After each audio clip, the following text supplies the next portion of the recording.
So as you guys know, I'm a proud K-Van Mitsubishi Bravo owner. And Amir rarely gets K-Trucks in, so I wanted to highlight this nice coffee Suzuki Every right here. Has some over fenders, wheel spacers, Honda HX rims, 175/65 14s. And then these beautiful, I don't even know what these are called, but I need to find them for my Bravo. If anybody can source me these where it says Bravo or Mitsubishi, please let me know. For someone who's had a carry for about 2 months, it's kind of cool to see these extra buttons here. You got the rear wiper, defroster. I'm surprised the cluster doesn't have a tachometer. I was really happy when I got my Bravo and it had a tach, but this one has AC. It has the same radio too, which I feel like, in my opinion, is a flaw, because when you change this out to a new radio, you would have to install speakers. But like I was talking to Todd, I'm going to show you guys that clip at some point. You can put some speakers down here, I guess, because there's so much room. Or you can put some speakers down there because the engine isn't back here. It's actually back there, which I think is a perfect time to insert this clip.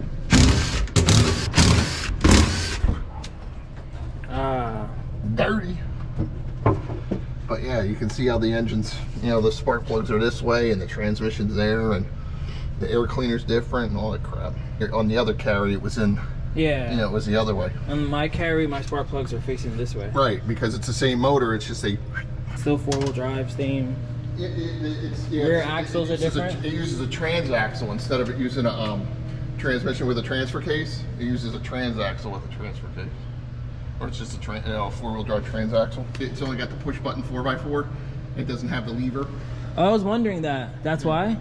It doesn't have a real transfer case. So it doesn't have like high-low, it's just... Right, it's either four-wheel drive or two-wheel drive. Two-wheel drive. So there's a clip of the engine. I had to get the legend Todd to give me some more information about it because I have no idea about this. I thought the engine was here, just like the regular K-Truck right there, but it's not. So here you can kind of see you have the engine coolant, you have the washer fluid right there, and then the other side you have the oil, and I believe the jack is there as well. Yeah, so oil, and there you have your jack. And then these seats fold down completely flat. I'll show you guys that. It doesn't have any rear speakers back here either, but it does have a nice tall roof. It's pretty clean too, I'm not gonna lie. I think this won't be here very much longer. People love K-Vans, and especially one that's like painted a nice little brown.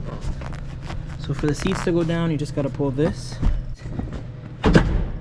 Folds completely flat like that. And then boom, seats back to normal. I mean, my opinion on this, if I'm going to compare it to my Bravo, which I don't want to do because I know they have more fully loaded options, is that I would give this, if my Bravo is 8 out of 10, I would give this a 5. My flaws would be the fact that the speakers, you have no speakers here or no speakers in the rear. My Bravo has speakers in the rear and up here. And then, you know, the seats don't turn back. And I feel like it doesn't really have a lot of amenities, like no tach kind of blows. Doesn't have fog lights either. But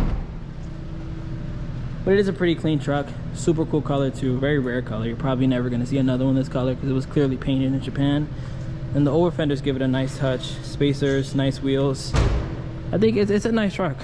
Next we have the Subaru Sambar Extra S. So again, I really wouldn't compare this to my Bravo because I know that there's higher trim models like Todd's DS2. It has fog lights here. It has a glass roof. I believe its interior is a little different too, but I feel like this was kind of more of the basic trim level. Like I've seen a couple Bravos that aren't similar to mine, and it's like, okay, cool. I thought they were all like that. I thought all Bravos looked like mine, but even the same year and everything, they're completely different. Like this one again doesn't have rear speakers, and maybe some do, maybe some don't. But unlike the Suzuki, it does have speakers here. So you're able to change the radio and still bump. And you don't have to worry about mounting speakers somewhere weird. But here's the interior. I'm going to walk over to one of the K-Trucks. I feel like it looks pretty much the same. I know this right here is definitely the same. It has AC, which is a great touch. You have the rear defroster there. Let me walk over to the Sambar right here, see if it looks exactly the same.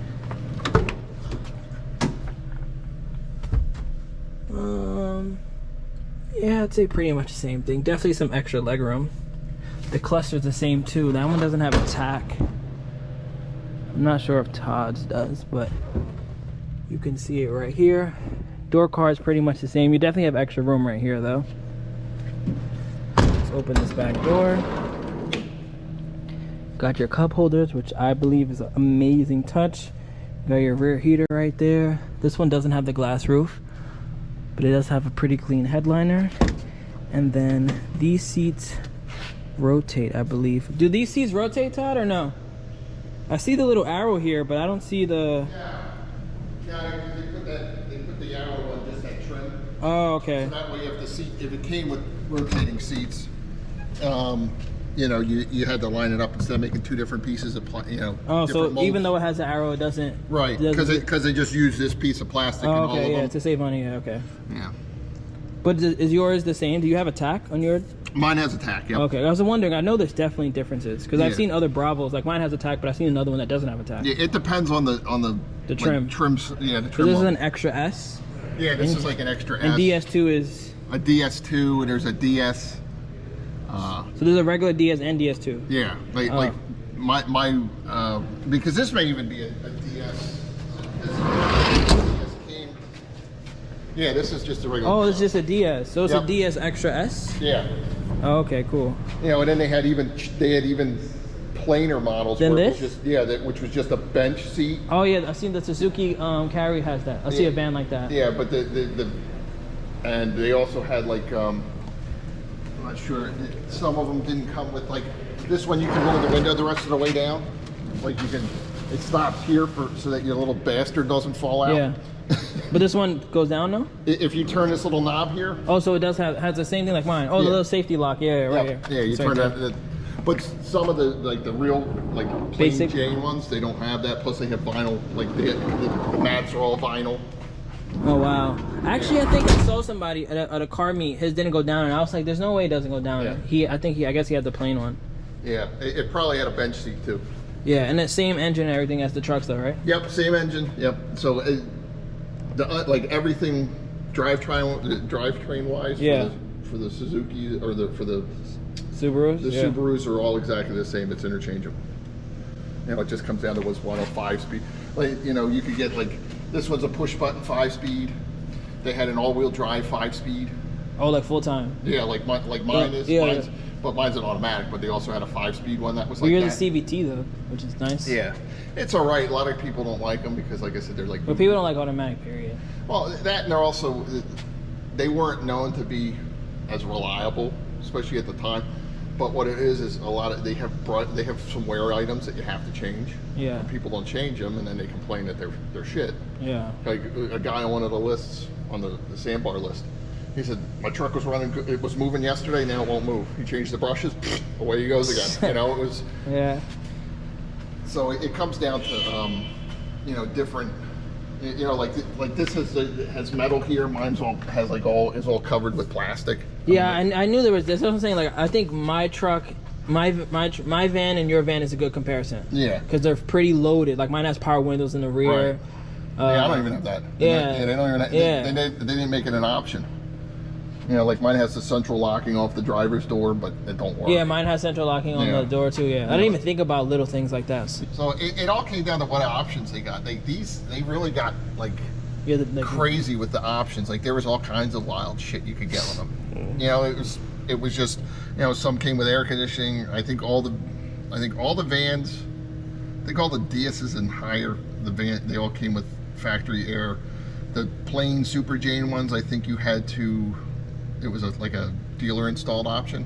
To tell you the truth, these are a little more comfortable, these seats, I feel, than yours? Than the ones that spin. Yeah. Oh, why? Maybe here? I think part of it's the base because it has that bolster and all that other stuff. They don't feel as comfortable. And then they had, in Europe, they made left-hand drive ones of these. Oh, really? I think someone told me that. Yeah, but they were like 1.2 liter. The Domingo, basically. Yeah, it was a Domingo. Yeah. But they call it like a Libra or some crap. Yeah. And they actually had bigger seats. You sat in you wanted the Domingo. I wanted that. Was that seats different? They were a little different. They were a little bigger than this, but not horrible. It's crazy that the Domingo's basically this with a 7-seater. Yeah. Like, just same size. Front and the back. And a bigger, double the engine. Yep. They double the engine and drop a piston. It's only a 3-cylinder. Oh, it is? Yeah. Wow, I didn't know it was a 3-cylinder. Yeah, the Domingo is a 3-cylinder. And they made it 1200 cc. Yeah, the pistons in it are like this, and then the pistons in this are like this. Yeah. You know, because he... And a Subaru. Right? Yeah. Well, shout out to Todd for making this entire video. I was going to talk about it, but you did everything I needed to do. Yeah, here's a Sambar. If I had to choose between these two, I would take the Every just because I feel like this is a base model Sambar. Which one would you take? Me? I like this. I like the Sambar, but even though you know that there's so many, I just feel like you're missing so many things. Well, it's just, you know, well, you already have 2 Sambars. You know, well, what's a third? I don't have an Every. I got a Carry. Let me know in the comments which one you guys would take. Pretend this was a nicer, cleaner body too. Let's say it was the same paint and stuff like that, but you know, based off features, based off everything Todd just told us in this video, you know, both have AC. None of the seats do nothing cool. Both have manual locks, manual doors. This one doesn't have rear headrest, but I don't know if that's a big deal to you. You know, manual windows, pretty nice. And then we have my Bravo. So I'll show you right now why I felt like it wasn't a fair comparison to compare that pretty much base model Suzuki and that very base Subaru Sambar to my Bravo. I feel like this one has a lot of this one, in my opinion, I love that it has so many features. Like, I didn't know much about it. I believe when I first bought it, Amir told me that this was the first ever Bravo K-Van he ever got. So all of us, me, Todd, Amir, we're all just learning about it. So I'll go over some things right now because I've been seeing other Bravos and some have like a handle back here. Some don't even do the little flip thing. Some just have standard seats. Some don't even do this. You know, all these little things, like Todd was saying, that they went probably so crazy with options that you think that you have a regular van and then you don't, because there's just so many other things. So we'll start up here. So one great thing, power windows everywhere. Very rare to have rear power windows. And then central lock. So central lock's pretty neat. And then up here I would say it's pretty much all the same. You know, fog light, defroster, that's for my wiper, that's for my tailgate. I have a tacto, AC, rear heat, and then pretty much all the same. It does have high-low though, which is very rare for K-Vans. Full-time 4-wheel drive. It's a 5-speed. You know, your typical thing. You guys saw this a million times, but it does have a light there. No mirror, nothing here if you guys are wondering. And then let's work our way to the back. Has this little VIP light right here, pretty nice. Windows go all the way down. I showed you guys that. You saw this. The seats fold this way, then they go like that. They don't fold completely flat like the other 2 trucks. It kind of stays like right here, so you don't have as much space as the other 2, but pretty nice back here too. And then let's go to the rear. And I know I kept saying over and over about rear speakers, but trust me when I say that those 2 little 4-inch speakers up there are cool, but these 2 6-inch speakers just really lets you play music loudly. And it still doesn't really have bass or anything, but if it wasn't for this speaker there and that speaker there, I would have to, I think I would literally have to buy like a sub or amp or something, because the music even now isn't that loud, and I have 4 speakers. So I couldn't imagine just having a huge van and just having 2 front speakers. Like, it would not play loud with the windows down at all. Now let's continue back here. You see how I have all this plastic? The other ones just had like a, you know, something small right here, like a little like cover right there, but you know, has little storage right here, little storage right here. This, I don't even know what's this, to maybe hang like your work business clothes in Japan or something like that. But then it does have a light back here, has these little hooks already, all 4, pretty nice. And yeah, I feel like this one is pretty loaded. It doesn't have the glass roof. I still got to pull up to Ziggy. Ziggy, if you're watching this, I got to pull up into your turbo Bravo, because I believe his has, I'm pretty sure, I guess all mine, I feel like if he has a glass roof, they weren't putting the glass roof on like base models. So I'm going to pull up to him one of these days and we could compare 2 and really see like what he has, what I don't have, and stuff like that. But from what I saw, I think he has everything I have plus turbo plus glass roof. So that must be like the fully loaded model. But here's a 3 K-Van comparisons. I didn't really want to compare this one, but let me know in the comments which one you guys would take between the Every and the Sambar. We're not going to worry about the Bravo right now. We got to get a better matchup if we're going to compare the Bravo to some people. The Bravo, it's pretty fire. But yeah, thank you guys for watching. Catch you on the next one. Peace.